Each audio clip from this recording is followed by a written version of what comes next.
Jatugo mawuok e piny Uganda Jordan nigi geno mar yudo loch mare mar abich e tielo mogik e piem mar ndigni mag Loop Safari Gravel Series odiechieng' makiny, piem mibiro bagi e kaunti ma Kilifi.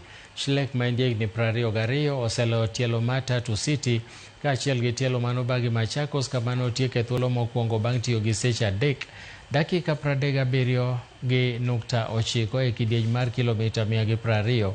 E tielo ma Naivasha kidieny mar Wakeini, Harley Smith mawuok e piny Canada nokawo loch kiluwe gi Claudi Nyahibana mawuok e piny Jerman. E tielo ma Vipingo en tielo mogik tok Tatu City, Machakos gi Naivasha. People came in today with about 100 professionals.